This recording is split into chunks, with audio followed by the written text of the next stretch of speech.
Welcome back to We Cultivate the Pod, where we explore the intersections of language, communication, culture, and identity. We are continuing season one with Robin. Robin's personal journey spans a couple of European countries, but also many different languages, a move to Canada, and so much more that she has to share about what it's been like to be someone who has had to live between languages, cultures, and countries. In today's conversation, we talk about what connection looks like across borders, how adaptation is a life skill, and also about her new recently published book that she wrote in honor of her grandmother's story. All right, let's get into it. Here's my conversation with Robin.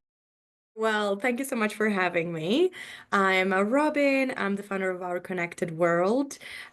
Basically, I love languages, which is why we are here today to Mm, have a chat. I've been traveling all my life, mm, moving country to country all my life.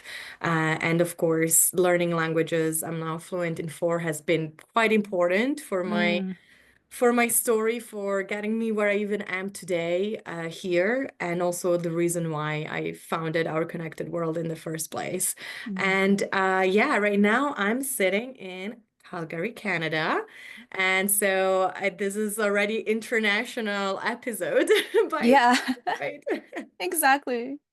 Yeah, so four languages that you said you basically use all the time, right? Yeah, well, the one that I use not as often is probably German, but what I do is I still watch movies or TV shows in Mm, all those four languages because I feel hmm. like I don't want to, especially with German, which, the saying is it takes, your whole life to learn it, which Yeah. isn't untrue. And because it's so different compared to the other three that I speak, like Italian, Spanish, and English, Mm, I I want to keep it fresh. And I think mm, that's the if you can't speak to people in that language, one of the best things that at least worked for me is just trying to immerse yourself, even just like having that movie, having that TV show, reading, and exposing yourself to the language as much as you can. yeah. Um, I'm sort of split on where I want to go first, but I think what would be great is if you could walk us through what got you started. And I mean, maybe you were one of those kids that was just like, I love languages and I'm gonna learn really early, but I also assume there's other stuff, there's a whole story behind it. And then I also want to ask you about Our Connected World and kind of your journey into starting that venture. Yeah. So I think like how it all started was a bit like I was or a kid who loved adventure in general. But I think really what brought me to wanting to learn languages was when I was around maybe 10, more than anything. So I grew up, so I was born in the northeast of Italy. Mm. And then at the age of 3, I moved to Venice with my family, not alone, not Mm. by myself, like, peace out, I'm Just like, independent yeah. now. I'm emancipated. Yeah. Imagine. No, Yeah. no, with my family. Mm. And to be honest, like I genuinely feel like I am more from Venice than the city I was born Mm. in because I never really lived. It's just where my parents are from and where I was born hospital-wise. But Venice is where I grew up. And I think like already in Venice, like it's such a particular city. It's a city of merchants. It's a city Mm. that used to be of travelers in a way, like back in the day, right? Mm. One of the first republics as well, Mm. right? The Serenissima, the very first republic in Italy, before Italy was a Mm. republic in Yeah. itself. And I think like I was in a way exposed already. Like we would do a lot of field trips and it would be all this like history and art and talking about Marco Polo going to China, like all this like in a way, yeah, like itchy feet kind of people. And Mm. then growing up with like even just, from Venice, going back to my hometown for like, summer and Christmas. So it's always been a bit of a we're on the go Mm. kind of family. And was reading a lot of adventure books. And I think that's like ultimately what I started to do. Like I remember I was like a kid and it was like July in Venice. Like it's like 40 plus Uh, degrees, yeah. okay? Like it was like Super hot. Yeah. July and I would be like wearing like a jacket and like a hat because I was doing an Arctic adventure because I was following this Oh, like that's so book. cute. Yeah. Yeah, and so I think like it was always there, but it wasn't until I was a bit older, so around 10, and so that I really started to think about what that meant in practice. So I Mm. think the theory has been there like from a very early age. but the practice really came through when I was 10. I started like my parents also started to put me like in extra like English classes, because Mm, they knew English was the way to, mm, uh, in a way thrive as well job wise later on. And so I started doing that, and I was like, oh my God, I really like it. And mm. I remember like 10, like trying to babble, like wishing to, be fluent in English. I was like reading all Oh, these like little books. And so I started getting into language learning. Also, the region where I'm from in Italy is actually bilingual, like German, mm, Italian. And so I think that was also something that was maybe more in me, but because I didn't grow up there, it's not something I fully embraced until later on. So I would say English is what kicked off my language love. mm, And slowly, when I moved to Germany when I was 12 years old, also with family, that's when I think the pivoting moment happened because it mm. really hit me. It was like whether you speak another language or not. Yeah. Yeah. Well, before we go on, can I ask for people who aren't as familiar with the not only the geography of Italy, but the different cultural differences between where you grew up and Venice, let's say, how could you describe for someone who's not as who hasn't been exposed to that part of the world, what you lived, what the differences are? So I think like the main thing as, also an Italian who's been abroad now for quite a while is Italy is like this one thing. Everybody is like huge families, Mm, kisses you and hugs you and like, right? And it's, warm. The reality is that Italy, also historically, is it's like a bit of a puzzle. mm, And you can really see, like, in a way, that the differences between regions, but also I would say between North, Center, and South Italy due to that history, right? So in the south, we've had, the Greeks and the Arabs. In the north, we had the Nordic, the kind of like I don't want to say invaders at the time, but like it was, I mean, it was. yes. And then Yeah. Yeah. yeah, I was like, Yeah. Yeah. yeah, after the Roman Empire, basically, we had so many different civilization coming to Italy, and then we had, I think, one big influence for the north was the Austro-Hungarian Empire. Mhm, mhm, And so, to me, like, and Venice is a bit, as I said, a bit of its own history, right? One of the first republics, huge, huge, huge merchant city from as long as it kind of lived or mhm, was Venice. Um, so I feel like the North is actually, culturally speaking, slightly closer to Center Europe. And I think it is because of that Austrian-Hungarian. Again, food-wise and traditions-wise is not, but like people are not, like Italians from the North are not on average like the warmest out of the mm, Italians, right? yeah. When I moved from the North to Sicily, I lived in Sicily for 2 years.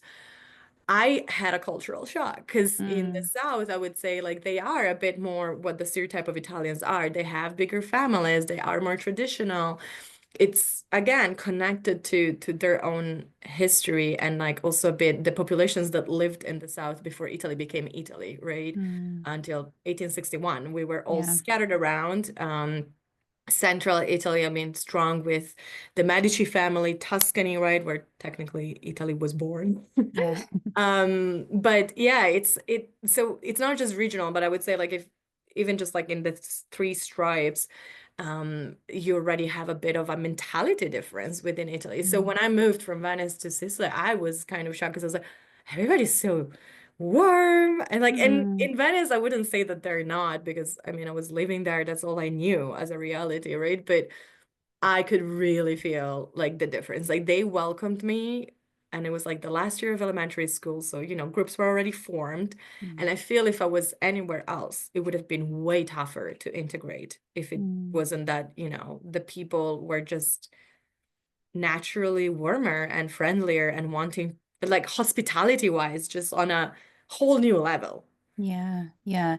And so thank you for walking us through that because I think if I can speak for many people that I know personally and the impression that I don't think it comes from ill will. I think it's just there's kind of this lack of knowledge of Europe outside of the extremely modern times. And so many people, I don't think it would be a stretch to say, don't realize that Italy wasn't Italy this entire time, in history, right? It is rather modern. It is, I mean, I would say the same with France, right? And I love the way that you describe it being a public, I was thinking republic. I love how you describe it being a puzzle because of the way that it was pieced together as many other European countries have been. It's not like Italy is so special that, it's because the whole region was full of people trying to attack each other and trying to like take over every 2 seconds. So yeah, I mean, I agree with the term invaders, but it's kind of funny because I feel like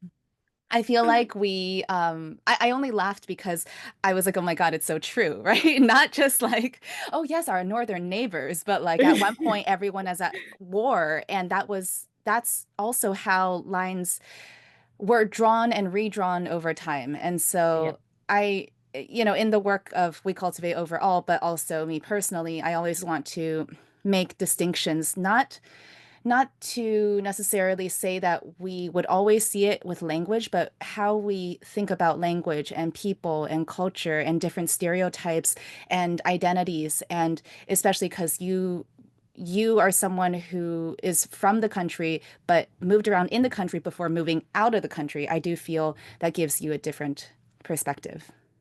I loved what you said, and it's true. Like that's why I also laughed when I said it because I was like, "Ah," but in a way it was, right? Yeah. And yeah, I think you really hit the point there because again, these borders have moved, and I actually want to take like the region I was born in, South Tyrol.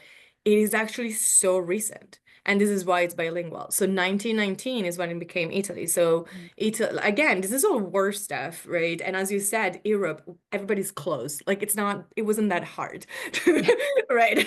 So whoever had a better army was winning. I mean, Yeah. literally like probably the most unified, like you had the Greek Empire, the Roman Empire, like probably the biggest ones, right? And then after it was very scattered. Like you had like, the British Empire was very strong. Again, colonizers, Portugal, trying Mm. to like go around the world. So you're totally right. It's Europe as we know now, it's totally not how it was until probably the late 1800, because that's also Yeah. when a lot of other countries unified, like Germany, Yeah. 1871 with Bismarck, right? So France as well. So again, the borders moved a lot, and it really shows you, and I think that's like such a maybe more philosophical thing to say, how in a way borders are human made, right? Mm. And have moved, and some even more recently than we think. For example, the Mm. region, right? Istria became Croatia, and then Mm. South Tyrol became Italy in 1919. That's like, Yeah. my grandparents were Yeah. born not much after that. Yeah. And so it really makes you think about, yeah, like the how sometimes like some people can see where you're from, so in like, or where they are from, so in like a specific way, like they're not Mm. connected to anything else, right? And I think one huge gift that traveling or even moving abroad, whether briefly or more permanently, like us, Mm. for example, being an expat, really shows you is actually like how much we are indeed connected, because Mm. the history of the world, like it is more mixing matching than Yeah. ever, right? I mean, the humans, we've been in a way nomads, travelers for since the very beginning, Yeah. right? And then slowly throughout history we created borders, we created this is us, this is you, and it became bigger and bigger and bigger in relation. Yeah, yeah, absolutely. It's just like, it's so beautiful to have you here. So just, I mean, I know we have a lot more to talk about, but I just want to say thank you because you and I have only connected a couple of times because, that's the nature of social media and online stuff, right? And we both are busy, but I just feel like we're about to dive in and I just want to recognize that this is such a gift. Okay. So let's see, Venice, Germany, that's where we were, right? And so Germany, if I have the timeline correctly, around the time you were a teenager. Yeah, yeah, you're Mm. right. Yeah, I was 12 when I moved to Germany. So very teenager. Yeah. That Yeah. was definitely a pivotal moment, but not just puberty wise. Yeah. Yeah. So, I mean, and also you bring up a good point because that's for many people, adolescence is really when we're trying to get a sense of what our identities are. And you already moved, as a child before then, but then you moved to a new country and then you had this realization around language. But do you feel like there were more thoughts kind of catapulting around you just because you're like, oh my God, like I'm trying to figure out everything. We moved. Who am I? Like all that stuff, or how did that play out? Yeah, I think like in a way, like in hindsight, it was the first year abroad was definitely tough, especially when you're considering, as I mentioned, Sicily. Mm, The mo like the stereotype of Italians is very much true. People were hugging me mm, and calling me love and like mm, just mm, like um and then Frankfurt. Like it was without speaking German. Let's yeah. put it that way too, right? Like I could understand more than I would speak, but still I wasn't really fully like I was concentrating on English at the time too. Mm, And as I mentioned, I mean my family is Italian, even though they grew hmm. up in this bilingual region. Like they spoke German, but like it's not that we would speak German in the house at Yeah. all. And so for me it was very like it wasn't fully new, but at the same time I couldn't communicate in it, right? Hmm. And so that really added to the cultural shock. I would say it's probably the first one was definitely going from Venice to Sicily, but I think Sicily to Frankfurt was probably the most Mm, adaptable I had to become, because people were just yeah, to me, and this is funny because if I go back now, it's totally different, and maybe because also I do speak the language, and so I can understand the environment better.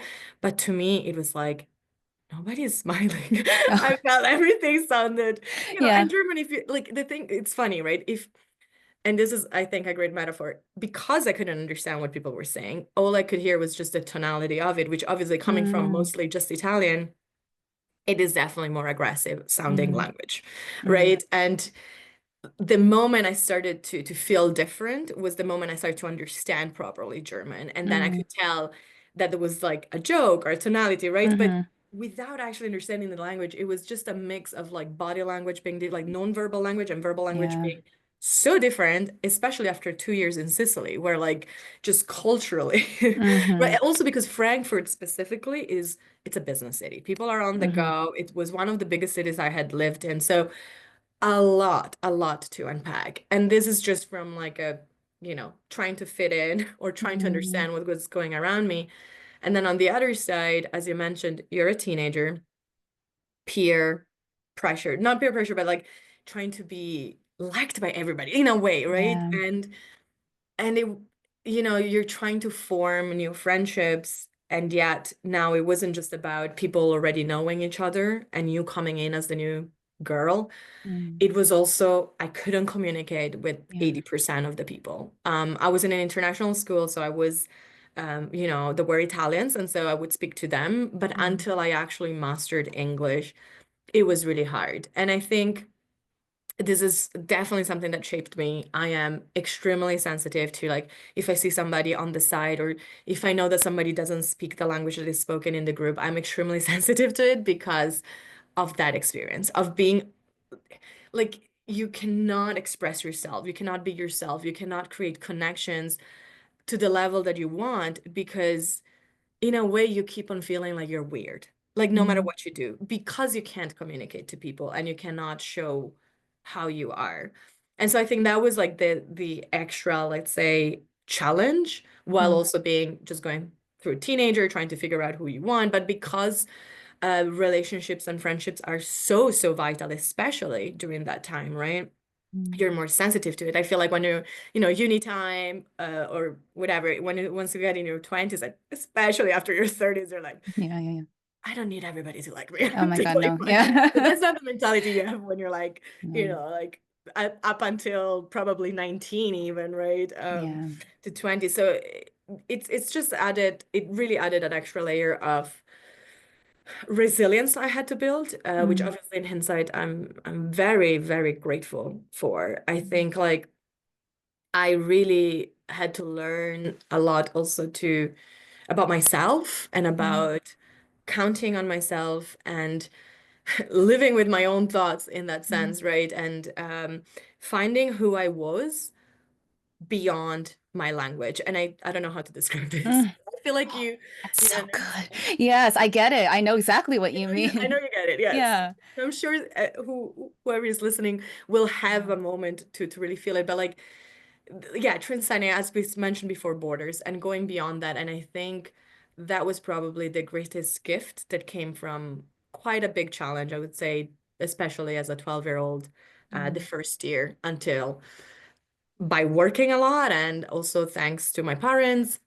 who paid for tutoring after class Yeah. so that I could really Yeah. master my English and my sweet English teacher who I would do like 5 out of 10. She just puts like a smiley face for like motivation, which Yeah. is funny now. I'm like, she was being really nice, but Yeah. also like strict enough that it wasn't like, Mm. oh no, you're doing so well, because I didn't need that. I needed to get my English to a level that I Yeah. could do because I had a couple of subjects in other languages, right? Sorry, in Mm. English, like geography and history. So Mm. I needed English to be good. So I didn't Mm. need a teacher who would just tell me I was great at it. Yeah. Right. So she was strict, but also in a good way, if that makes sense. And Mm. I would say thanks to her and thanks to my parents trying to find support, also extra curriculum for me, that I finally got English done. And also thanks to two friends that were friends of mine during that period who were open to like talking to me and were very kind to me from the get-go, from when I was like not able to speak to them, Mm. all the way to now I can actually communicate with you and we can hang out. And they were kind to me and trying to speak Italian words to me. They're like, Mm. I love Italia. So I Yeah. think those are like the bright, memories of it. Yeah, yeah. International schools. I never went to one. So I've had a lot of friends who in different countries who did their own versions. Can you describe, you said you did certain subjects in English, and then did you have certain subjects in German, or was it how did it work? Yeah, so in this one specifically, it was European, so like you had different sections, so it Mm, wasn't just English, like mm, American school or English school, which mm, you have, mhm, right? mhm, Especially in bigger cities. Like even I have a friend who she went to like the British school in Shanghai, right? mhm, So this one was a bit more mixed mm, in mhm, languages. So the way it worked is you had like four languages. My first one was Italian and my second one was in English. And so you had certain subjects and like it would become more and more in your second language. mm. So if I had chosen German, which some people did because they already were like English speakers or French speakers, so their second language was German, then they would do the subjects in German. I But for me see. specifically, it was that. And then I had my third language was obviously German because I had to learn it anyway. And I only had German class in German. Mm. So that was it. So English, it's funny because I always like the way I summarize is like, I learned English in Germany and I Yeah, learned German in England. So there you yeah, go. Like, but it sounds funny, but it's just because I was in an international school. So, yeah. uh, but yeah, I think like also the other kind of cool thing about that was it really pushed me to learn it. And again, it wasn't that I didn't want to or I lacked motivation. It was just a deep learning curve, right? I was coming from Italian schools where, to be honest, I hope they've changed by now, but at least back in the day, when I went back, because from Mm, Germany I went back to Italy, I was like, I think I could do this class. Like it was mm, really, really bad. And like it was only because I was in a linguistic school when I went back to mm. Italy that it was slightly better, but the levels was the cat is on the table, page 135, and that's it. And then grammar, Oh, grammar, grammar, and never yeah, speaking, right? And yeah. so very steep learning curve to go from Mm, that kind of teaching style to, okay, like yeah. you gotta speak, you gotta survive, you gotta understand, and you gotta do exams in this language. Yeah, yeah, you have to actively participate. You can't just sit there and like receive kind of passively the information. Yeah, yeah.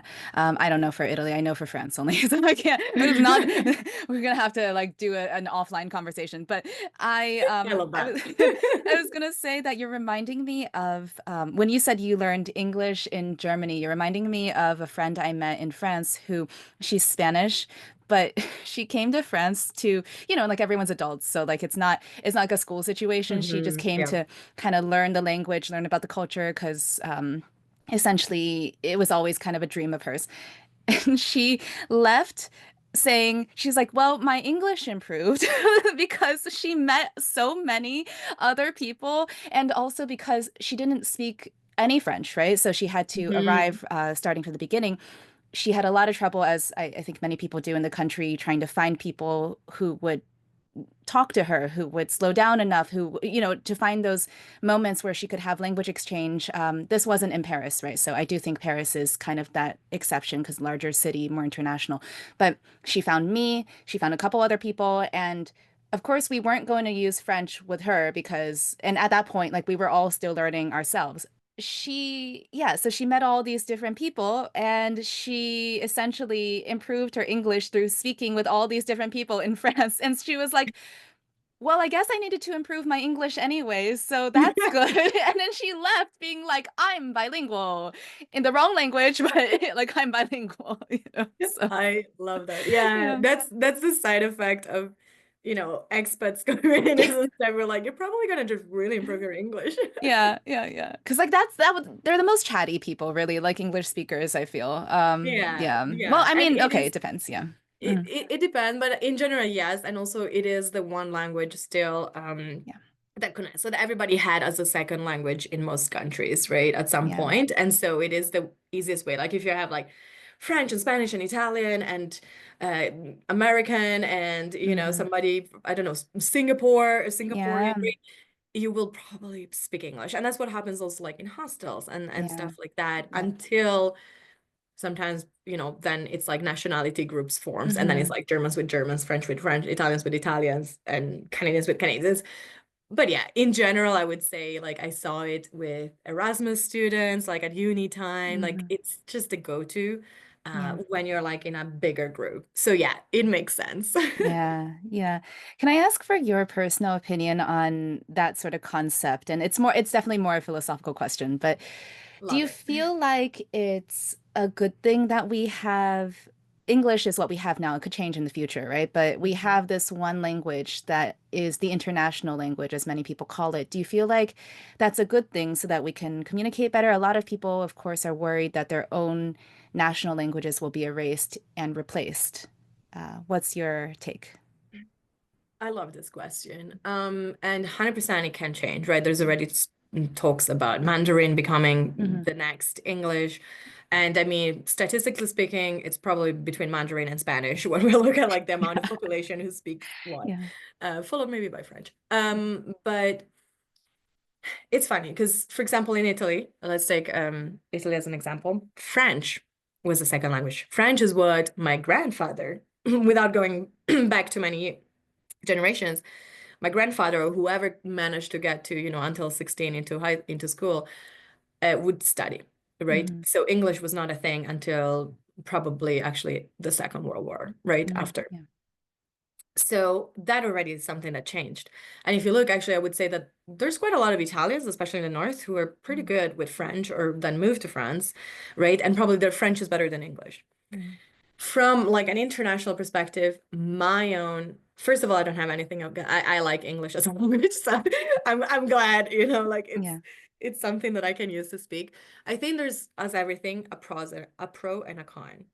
I think the pro is that it is kind of nice to have a language that you can communicate with people when you're like school or work or right where when you're like in a mixed Yeah. situation. And I think that's what Esperanto, talking about Europe, Yeah. was trying to do, right? It trying to be a bit Yeah. more mixed, but becoming a language that is a bit slightly more universal. I, of course, as somebody who travels, very handy.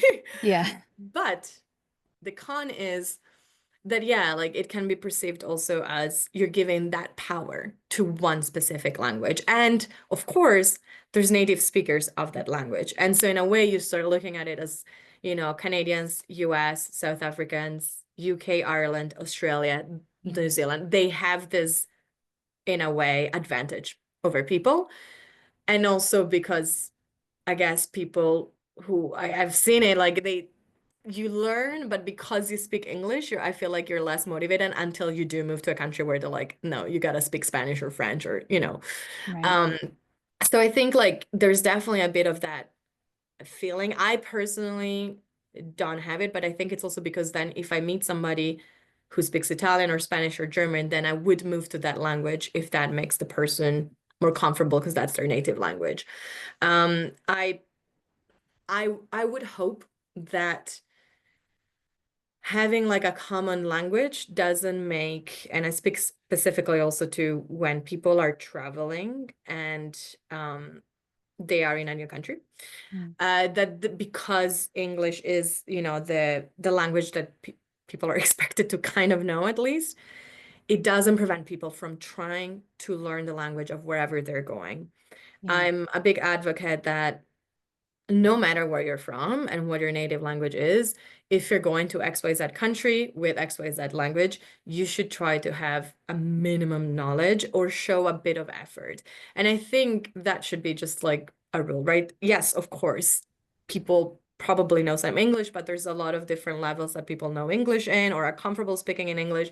So being respectful of that and showing or going in with that attitude first, I think can help with that feeling of, oh my God, you want me to know your language, and like like you expect everybody to just know. And yeah, like I think it really comes a bit with that double weapon, like what you do with that power, right? And I Yeah. think it's very mixed. I see a lot of people, like the ones who travel more, you can really say like, okay, they try to speak, they try not to impose English necessarily.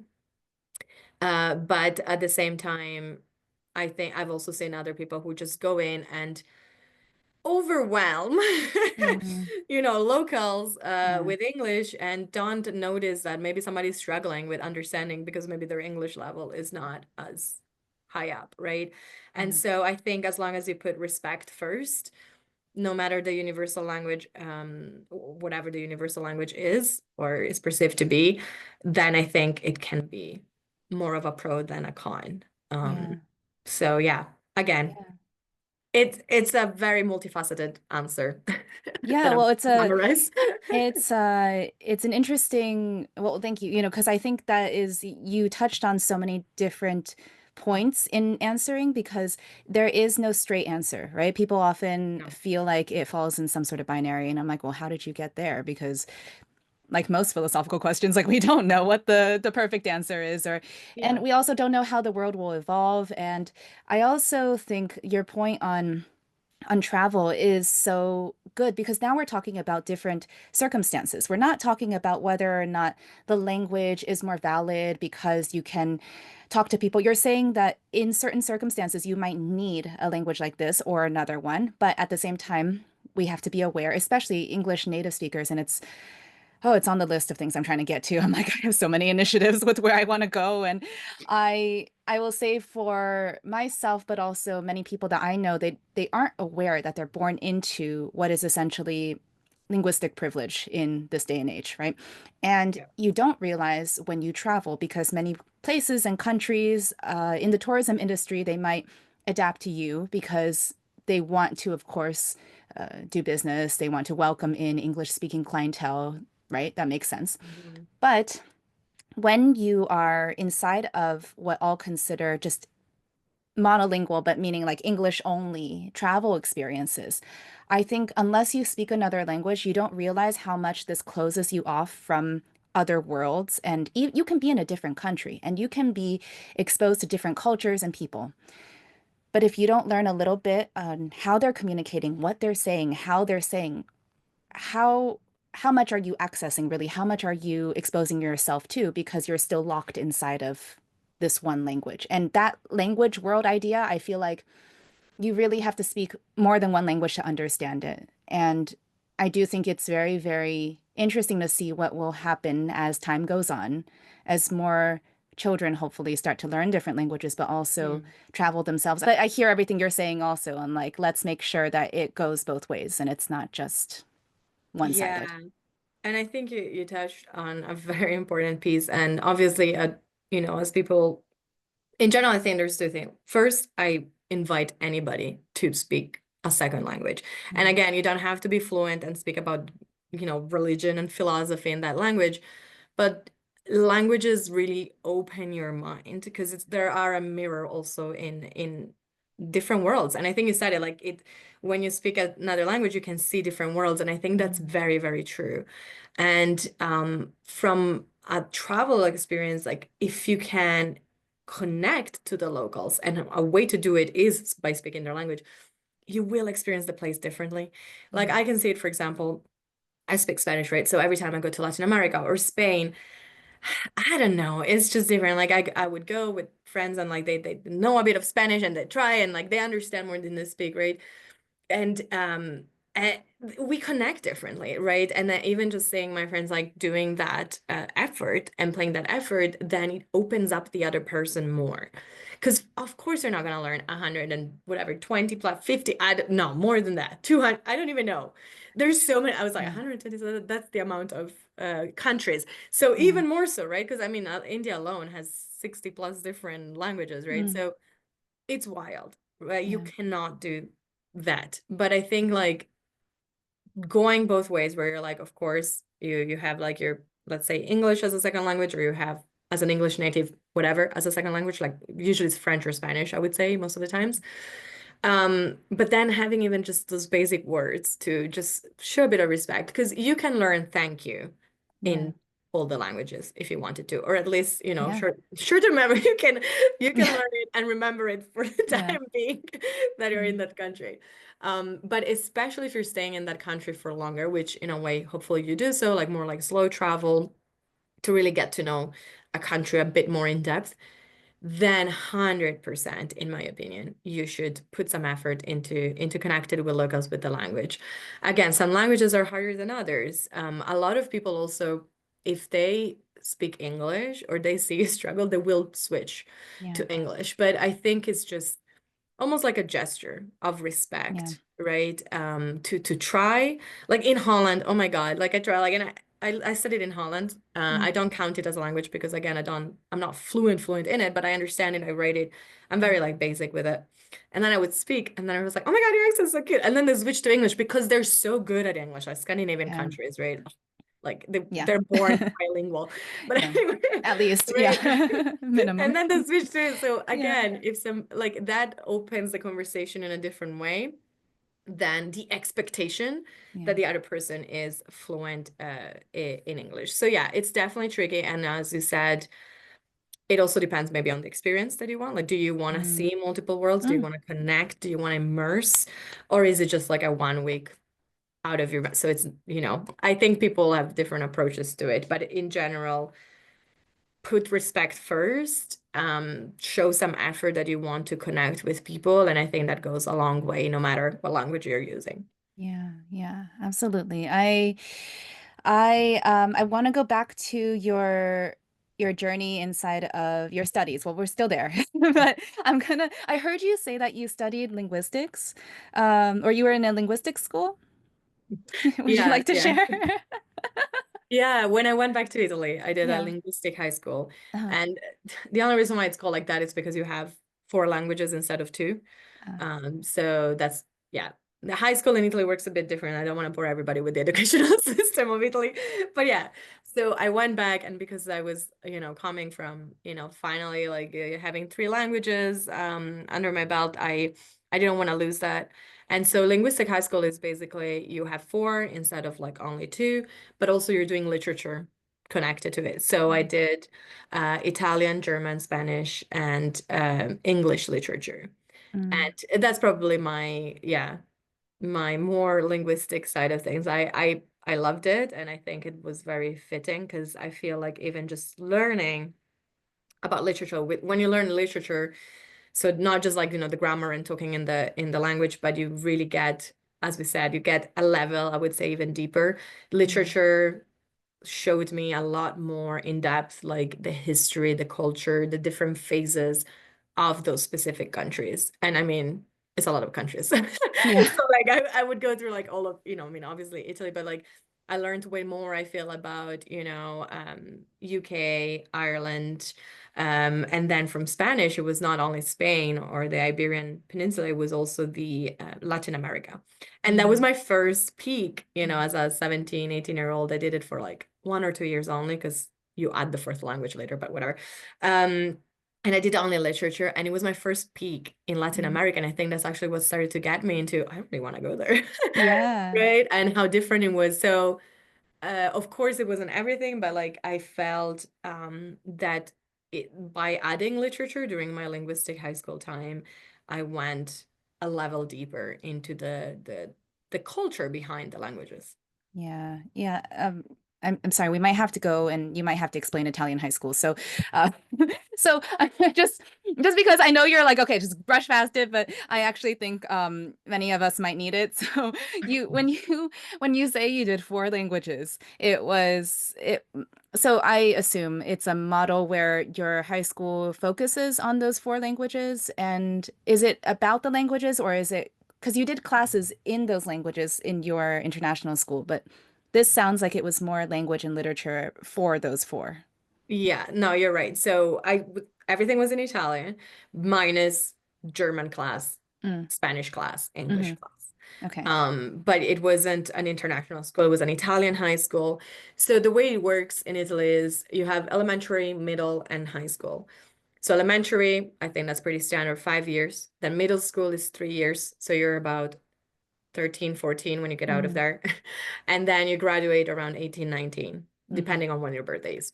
Hmm. But the way it works, so quite differently from, for example, even Germany, which is the other one I can talk about because I lived there. I don't want to talk about everybody's educational system because I don't know it Yeah. as in detail as these two countries. But the way it works is like you decide, like all throughout, Mm, you decide which school you want to go to. And the main choices for high school is, do you want to do something a bit more, let's say, practical kind of like trade jobs? So you can go, mm, we call those professional high schools. So mm, you learn how to be like a beautician, an electrician, a mechanic, and those things, because it has a bit of more hands-on side to it as well. mm, Or liceo, which obviously comes from Latin, liceo high school, that's more, yeah, you can choose, there's like scientific, humanistic, and linguistic. Mostly these are the mm, three. And the main difference is like the subjects that you have throughout, right? So it's a coming from an international school where I could literally choose my own schedule. This was different. You're not necessarily choosing your schedule, like how many hours of math, right? You're not building your schedule. It's kind of given to you, but by choosing scientific or humanistic or linguistic, you have like a foundation of what you're doing more.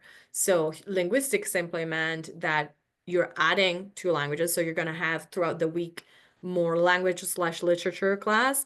And then you're going to have a bit less of like physics, like you're still doing everything, but you have a bit less of like physics, chemistry, math, and history of arts, for example, mm, right? So you only get 2 hours a week of, history of art and like 4 hours a week of math, right?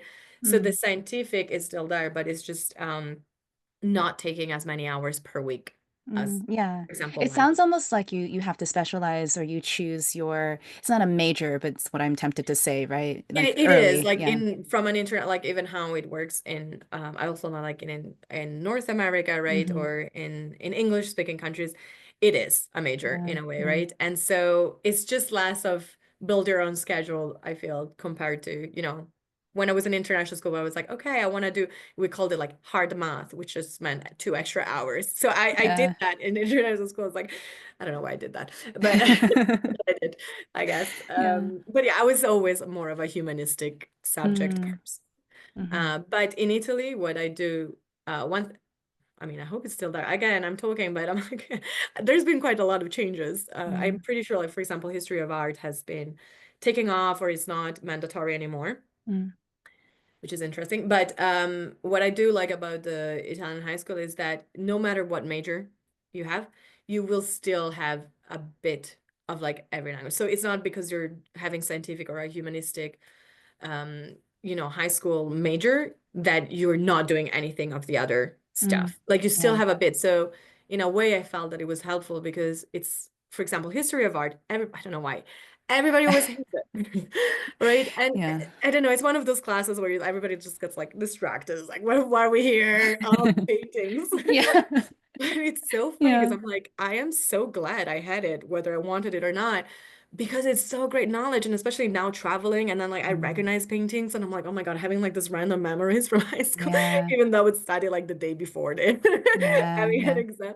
And it's like, I am glad. And especially coming from a very art-focused country, whether you like it or Mm. not, I think it was very, very good. And if I didn't have it by default, I probably wouldn't have chosen it. I would have chosen maybe something else or added another Mm. language, maybe, right? So yeah, I think in a way, it's great. And every high school in Italy, and I think that's a big difference, no matter what you choose, you have Latin, which I absolutely did not Yeah. like. I liked Yeah. literature, but I did not like Latin. It was Mm. also really, really like higher level than I had ever done. So it was again, I went from, learning English as the, learning curve to Latin, that Yeah. language. But at the same time, again, I was like, that was my least favorite out of all of them. I was like, oh my God, I was really struggling with Latin. Mm. But it's a default. All the high schools in Italy have it because it's, Italian was born and stuff. And what I would say was a good takeaway from it, it actually helped me a lot with German because of Mm. all the cases that you have. And like, Mm. it is a bit of a window into like some even like Eastern European languages with Mm. all the declinations. So Mm. again, would I have chosen it? Never. Never, never, never.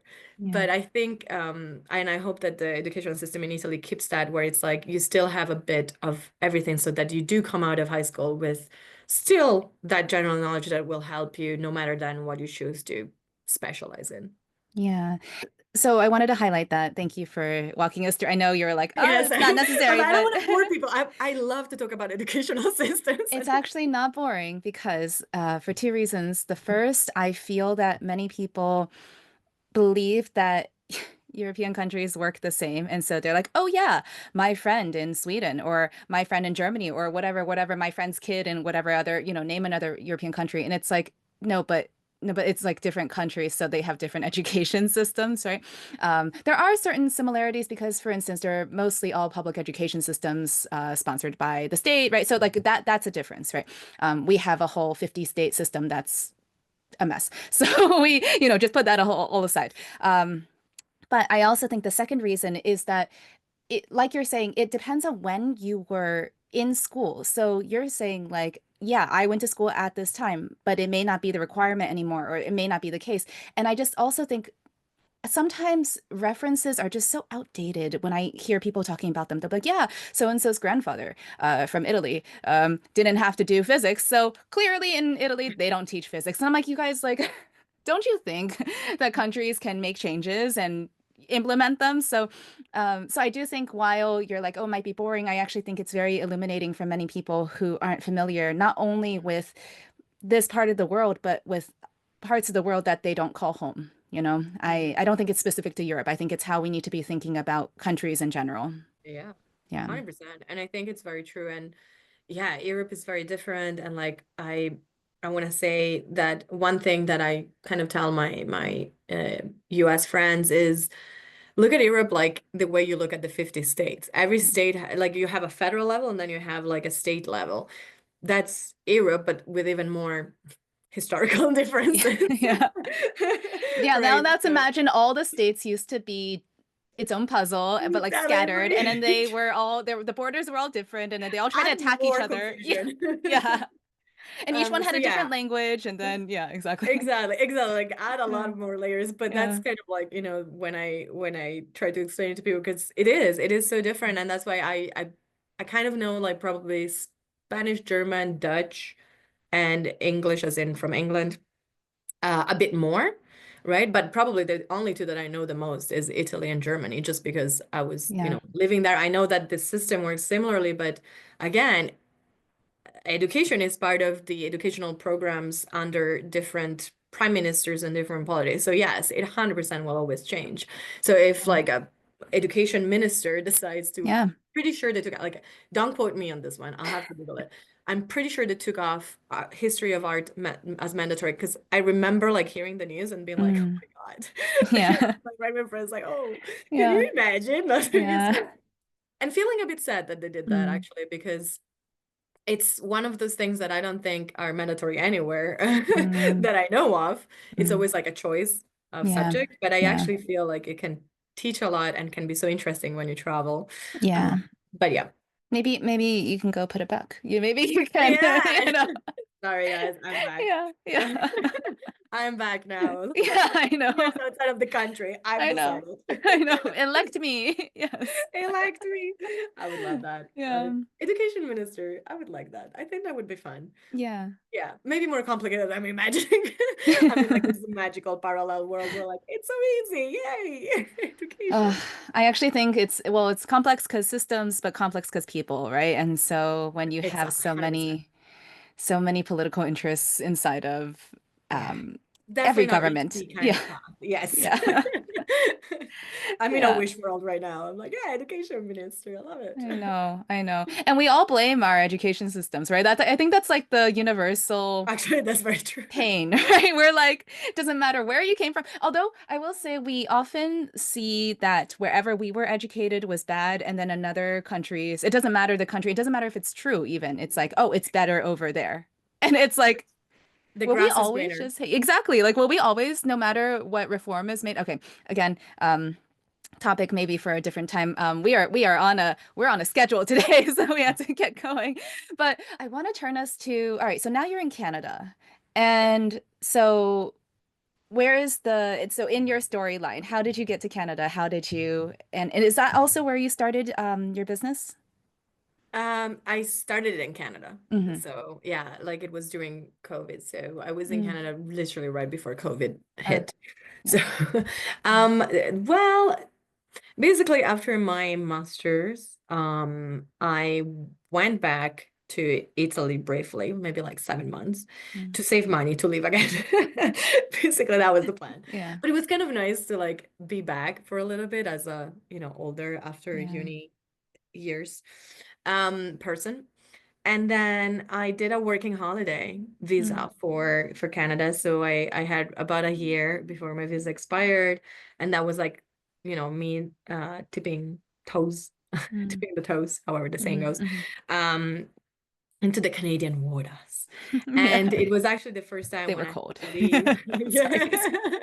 Yeah. Yeah. You know what I mean. Yeah. So it was actually the first time that I had to leave a country not by choice. Because every Mm, every other time it was like mm, I was kind of ready or I kind of knew like this one hit like where I was like I was really trying to stay and it mm, just didn't work. So I had to return to Europe for a little bit and I worked in Europe for about a year and a half.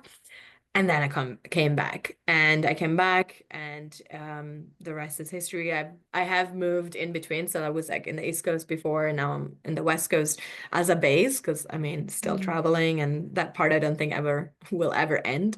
It's mm, just having a base and I would say probably because of COVID as well, I have definitely come down. So I would say I was way more nomadic previously, always on the go, always with my carry-on, living out of luggages. And I would mm, say probably in the past 4 years or so, it's been more of having a base. I wouldn't say like fully settled down because I mean the future, what the future holds, I don't know. Like I could move yeah. in 2, 3 years, who knows? Yeah. But definitely a bit more settled as a Hmm. general word with more of a base and then traveling from the base and like having furniture. Yeah. Right. So in general, I think I wanted to follow the sun and I had this old like working holiday, like, okay, first working holiday in Canada, then working holiday in Australia.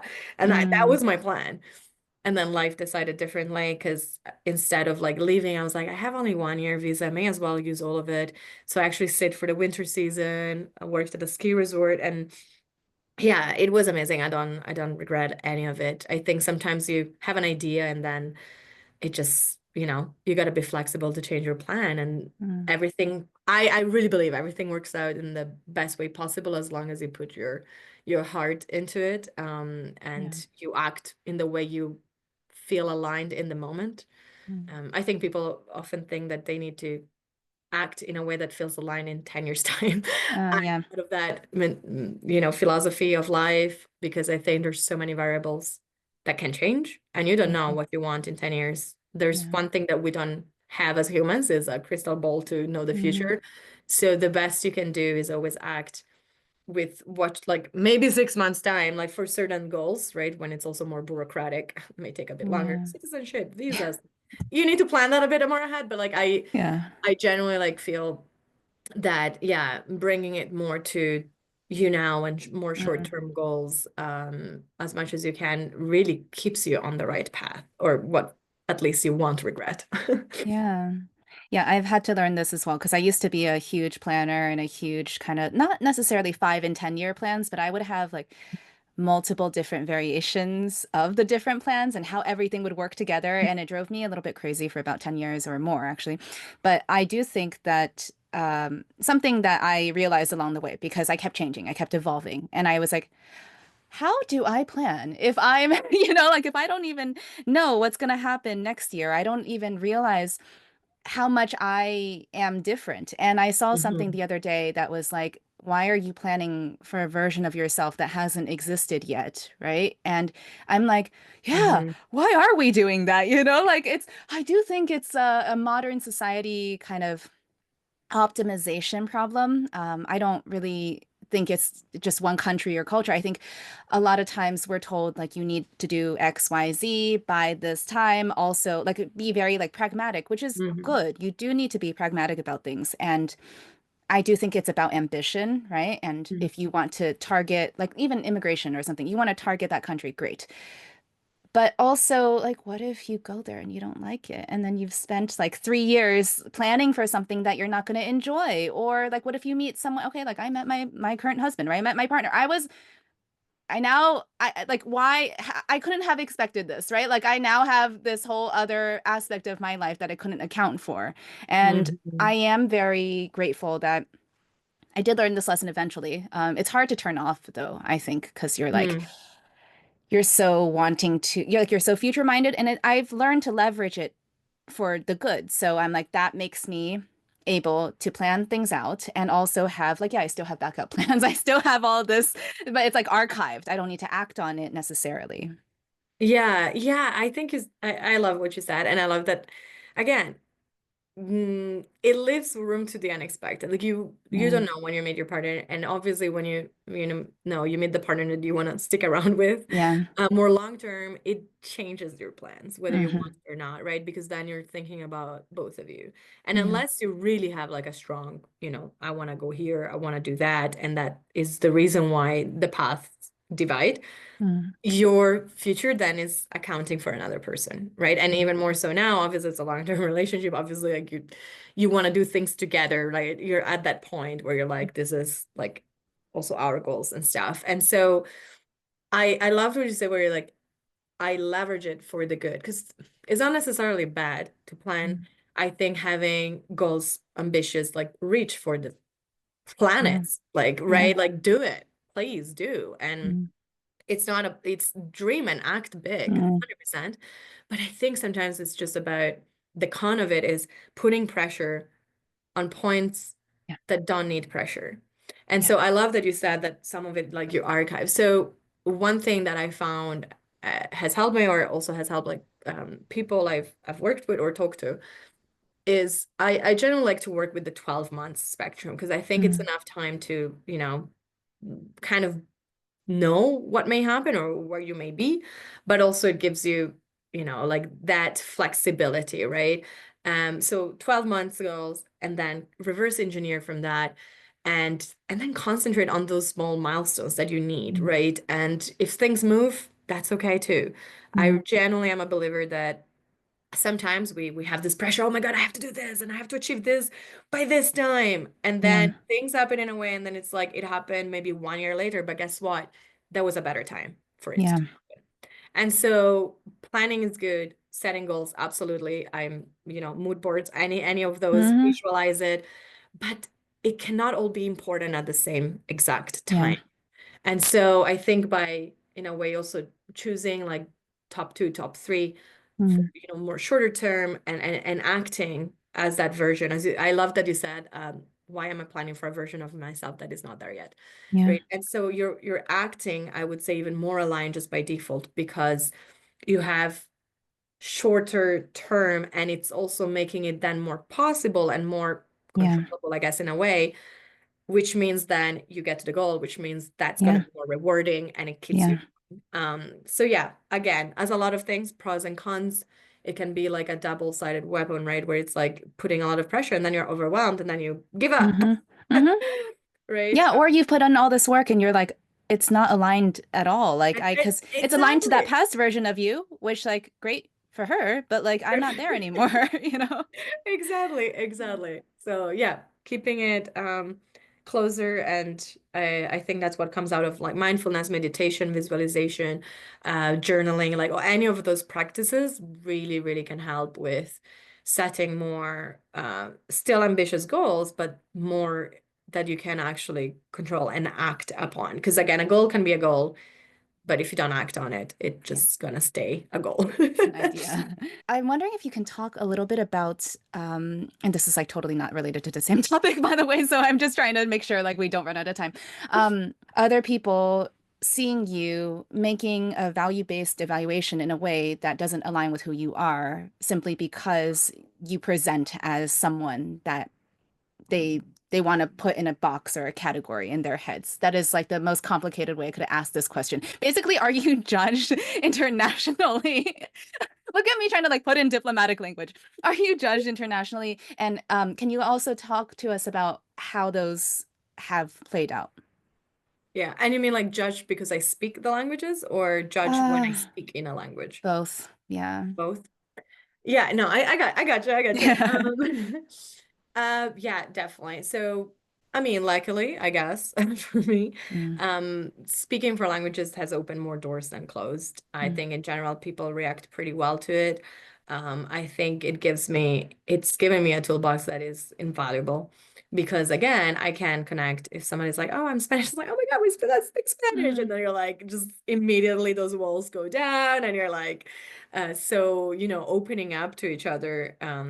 And so far, I would say the majority is always like appreciating that I'm trying to speak the language, or mm, even like sometimes like, even in English, sometimes I get like very Italian about things and then mm. or I'm translating because I'm like, this saying is so good in Italian. It doesn't exist in English. And so Yeah. my friends would laugh about it, but never from ill will. Like it's just like, Mm, this is just ramen. yeah. Like just came up and then they love it. They're like, oh my God, is that how you say it in Yeah. Italian? So I would say in general, it's been more positive judgment Mm, than negative. mm, But and this is my saying, it's not an Italian saying, is that, and I'm gonna like censor the word because it's a swear mm. word. uh, Oh, that's okay. We can swear. Yeah. Especially if it's in a different language. No, I'm totally. Yeah. Yeah, like so bad people, Mm, negative, judgmental people, mm, or you can complete the mm, bit, yeah, is a personality and not a nationality. mm, So the times I've whether lived it, where like people get impatient or they absolutely don't care that you speak other languages. They're just focused like, oh my God, you don't speak like a politician level, like an mm, orator in XYZ German, Spanish. mm, mm, Oh my God. Or like they get impatient or like they don't understand that maybe at some point you're struggling with understanding or you're struggling with expressing yourself mhm, because it's not your first language. mhm. And so I've encountered that on myself, on other people, but 100% it was always a situation of the person and their Yeah. personality and their narrow-mindedness. So in general, I would say 80 to 90% it's been positive judgment.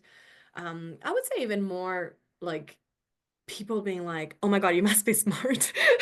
It's same as when you Yeah. say, "I studied law," Yeah. I Yeah. speak four languages are like, Yeah. you must be smart. It's like I think that's probably the funniest part where you can get a label, but a positive one, not a negative Mm, one. Which is, I mean, can it be true? It may be, right? I think it's not just because of languages, though. That I would mm, rate my intelligence because I can maybe speak two languages and still have yeah. no other knowledge on anything else, Yeah. right? Yeah. So Yeah. it's a part of intelligence for Mm, sure. But yeah, I think that's probably the funniest positive comment that you get just when you say that and a reaction that you get from people. Uh, similar to other, let's say, more academic, educational, Mm. maybe titles that you may have, right? So comparable to that. But yeah, from the negative side, 100%, I've seen, yeah, racism. I don't know how else to put it. Mm. Like more on the racist side of comments, and you can tell when there's a difference when it's like a joke or I joke about it too. I joke about I like my favorite thing, and this is not like I think it was a meme where it's like when you become bilingual, it's like bye. Yeah. It's so Yeah. true. Even in Yeah. Italian, sometimes I'm like talking to my parents, and like the other day I was explaining something and I had the word injury, and I was like, it took me so long. It's like ferita. Oh. Like Yeah. it's injury as in your bones, so that's a different word. Mm. Right? I was thinking about Pilates and how it's good if you have like an injury, like right. Yeah. And so ferita is more like a wound than an injury. Mm. Struggling, and my Yeah. parents, yeah, we lost a daughter, but no, there's some side effects for Yeah. sure Yeah. of like knowing multiple languages, and then you're like, oh my God, I Yeah. feel like, like I need to be in the zone for each. And sometimes when you're switching between, you're like, you feel like you're absolutely, not smart. Yeah. Let's put it that way. You're like, I'm missing words. And sometimes Yeah. it switches all together, and you're like, Yeah. nope, I have four options, and none of them are coming up for this word. I Yeah. don't know how to Yeah. say I don't know for like it. how it feels in my head. I feel like like there's only one you're driving and there's only one lane and like sometimes I feel like the words are coming from so I have three, right? So basically they're Yeah. coming from like three different lanes, but they're trying to merge into one, but they're getting like all stuck trying to like get Yeah. into that one and I'm just like Collision. yeah, I'm just like and, like literally like it's just no expression, just silence and I'm like give me a moment like it'll come. Yeah. 100%. That's a Yeah. great, absolutely collision. What do I do? So again, there is side effects, and then you have people reacting to that, like, Yeah. Mm. being mean or making fun of you for choosing the I hate that. Mm. You meant this. Yeah. I guess Yeah. I did. Sorry Yeah. for choosing like a word that wasn't like the perfect match in Yeah. his case. And I As still if these think people, by the way, choose the right words all the time, right? In their lives. Like as if they always speak perfectly, right? 100%. And yeah, it's people who are also like just again, when you learn language, when you enter different worlds, when you move, when you travel, you learn to have more empathy, Yeah. right? And so you can really, really tell when somebody was just never in the position of trying to put themselves in somebody else's shoes and like it's Hmm. their way and their only way and they are here and everybody else. So again, personality, it's universal. I say Mm. from Indonesia all the way to Los Angeles, map wise. I know the world is round, but Yeah. it's round, guys. It's not flat. Yeah. But anyway, so map wise, like the Mm. 2D map wise, I've seen it everywhere, Mm. right? And it's always connected to experience, environment, mentality of the person, and never where they're from. Because in general, like again, I've traveled quite extensively, not everywhere. There's always more to go, but I have met way more people on the kind side, Mm. open, wanting to help, wanting to teach you about their culture, about the tradition, about the world. And like that's something beautiful. Like I don't know, maybe I'm lucky, I don't know what to say, but like in general, like traveling has showed me that. And then of course the percentage of shitty people. That's Yeah. the nicest Yeah. word I could find. Yeah. Shitty people, and that's I've seen it in any country, from Italy to even Canada, Hmm. even though they're majority just very nice as the stereotype goes, they are very Yeah. so yeah, again, those going back to the beginning of our conversation about borders and Mm. history and cultures and how we have put those borders. I think by learning languages as well as travel, you're starting to remove those, like in the sense of like, oh my God, this is it, Mm. and really starting to see the world more on what is connecting Mm. as humans, as countries, as people, as cultures, as histories versus not, and like really concentrating on that. And I think that's why, I mean, psychologically speaking, I love to talk about like travel psychology, but Mm. travel brings more empathy, more Yeah. creativity, because it puts you in these environments where you have to adapt, you have to learn, you're put in certain situations where those soft skills need to come out. And that's why I invite everybody to always like travel, move, try to learn a Yeah. language, because it does open those worlds, and it literally changes your neural pathways. Yeah. And that's why you're never going to see the world the same way as before. Yeah. Yeah. I need to invite you back to have a whole psychology neuroscience episode, okay? So but I also There's wanted so many side conversations we need to I have. know, I know. On Look, and you're gonna be a offline. recurring guest, okay? So this is just part one. You have this bilingual book. Can Mhm. you tell us a little about this? Yeah, so actually, the whole Our Connected World, which is now my business, actually, I started off as a podcast host and Mm, author. It was COVID. I was missing talking to people and strangers and listening to people's stories. yeah. It doesn't exist anymore, the podcast, but it was a great, I did it for like 1 year until Mm. basically things are resumed again. Because then I concentrated on my like language courses and stuff like Mm, that, right? So it priorities. Again, you can mm, have a lot of goals, but mm, sometimes you only have 12 hours a day yeah. to do that. So I started writing and I had a lot of short stories. Like one thing I do is like when I'm in airports, when I'm traveling, I write so much and Mm, they're not necessarily connected to each other. So I started like looking at everything that I had written in my notebook and I was like, okay, I want to have my like I'm working on a novel and that's my like bigger project, but mm, I was like, I want this and I want this to be an in a way another tool for people mm, to learn a language. Because I think a great thing is like reading is a great from the pillars of learning language is a great way to really take a moment to go in depth. You can analyze. I've learned so much vocabulary just by reading. You mm, highlight. So you can really be a great, activity to do uh, to go more in depth and expand your vocabulary. And so I was like, okay, I want this. I created these two characters. One is just like a modern kind of girl traveling, and it's more about like travel experiences and introspection stories about that. And then the other character is actually based on my grandma and so it's like a girl a younger girl like in her 20s after the Second World War in Italy. mm, And she had this like she would always tell me this crazy stories. She was the first, mm. she ended up on the newspaper for being the first woman in jeans on a motorbike. Oh. At the time it was Yeah.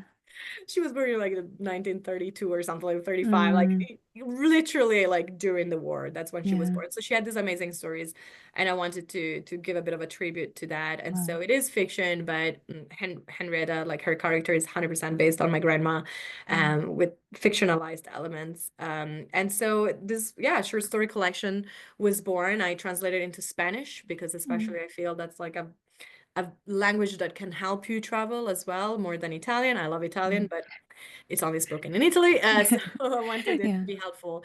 And the reason why I'm republishing it is because I'm adding a couple of stories now, and I'm also adding like a section to really go more into depth on the language side of things.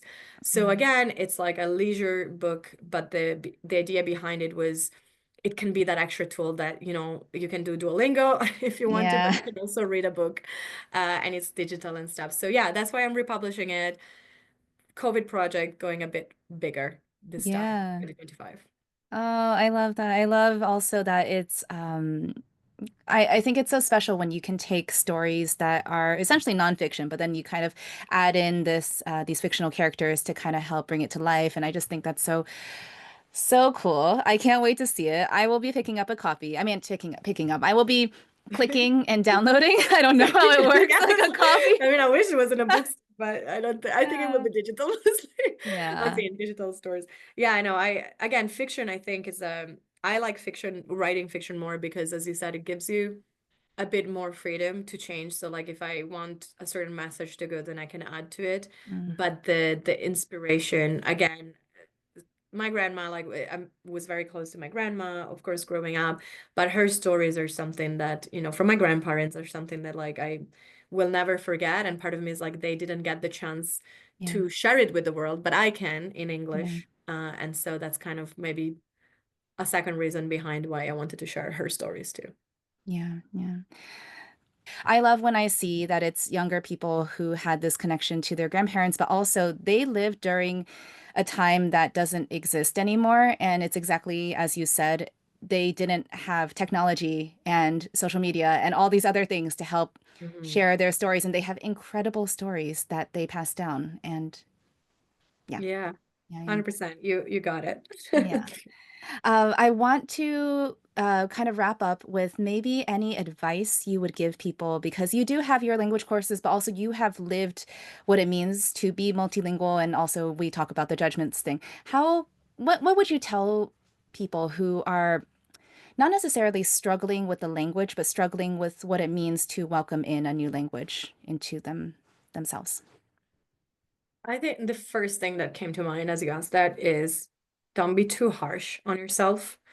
I think like a big blocker, I had it too. But a big blocker that I see people like around me or students is you want to sound perfect and write perfect and you expect from the get-go with a new language to be at the level of your native language, and that puts a tremendous pressure.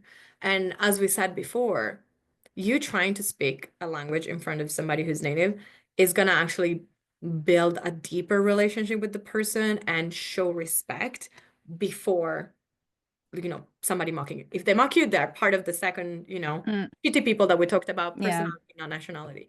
So I think really like the main blocker that I see is like sometimes like your own critical self and pressure and setting expectations that are not realistic. So even in my journey, like I remember going to the movies in English because they do that in Germany.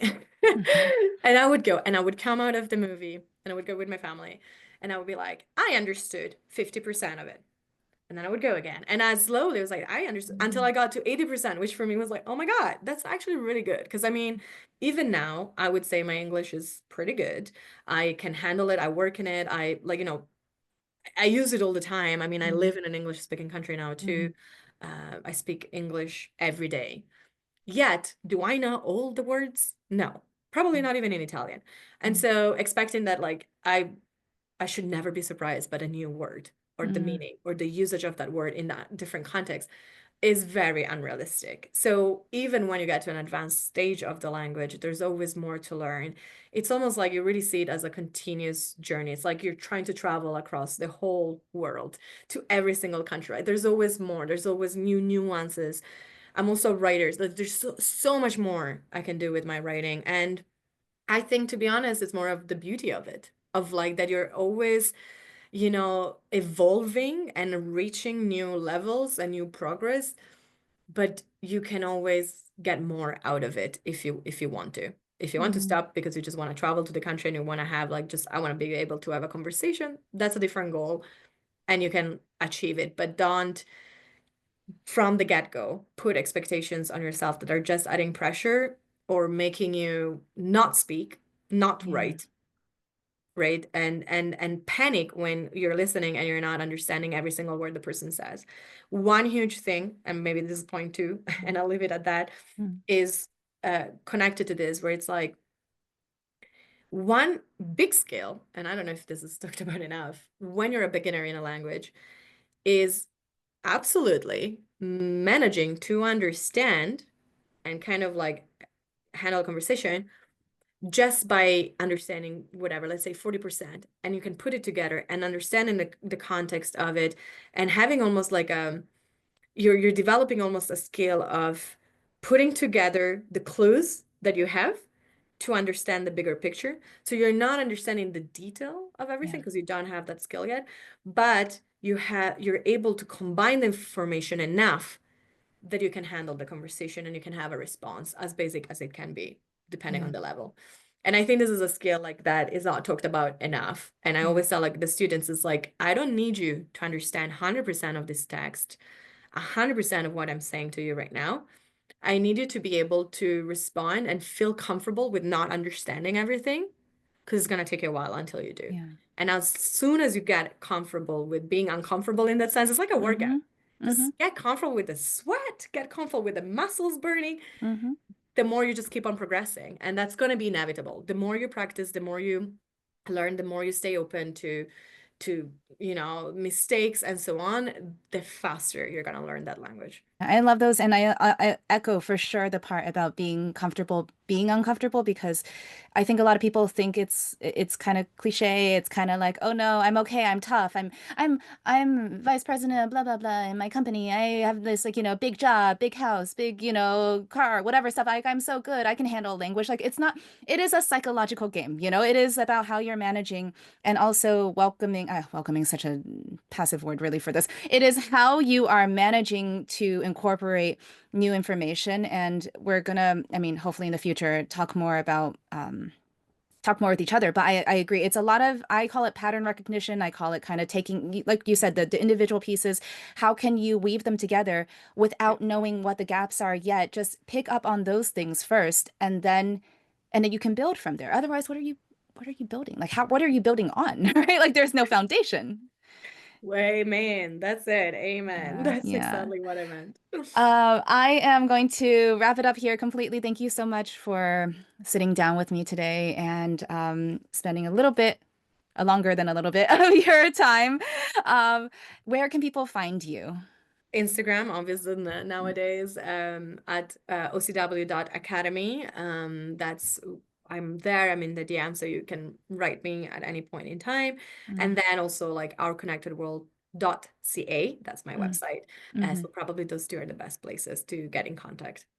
I hope you enjoyed this episode of We Cultivate the Pod. Make sure to subscribe here and wherever you get your podcasts so you can catch new episodes as they become available. I also share After the Mic reflections on Substack, the place where I dive into the themes that stay with me long after recording. Beginning in 2026, you can also find additional bonus content from guests and other We Cultivate extras. Subscribe for free to the Communication Shift on Substack. The link is in the show notes and in this description. Thank you so much for joining us this time, and I will see you in the next episode.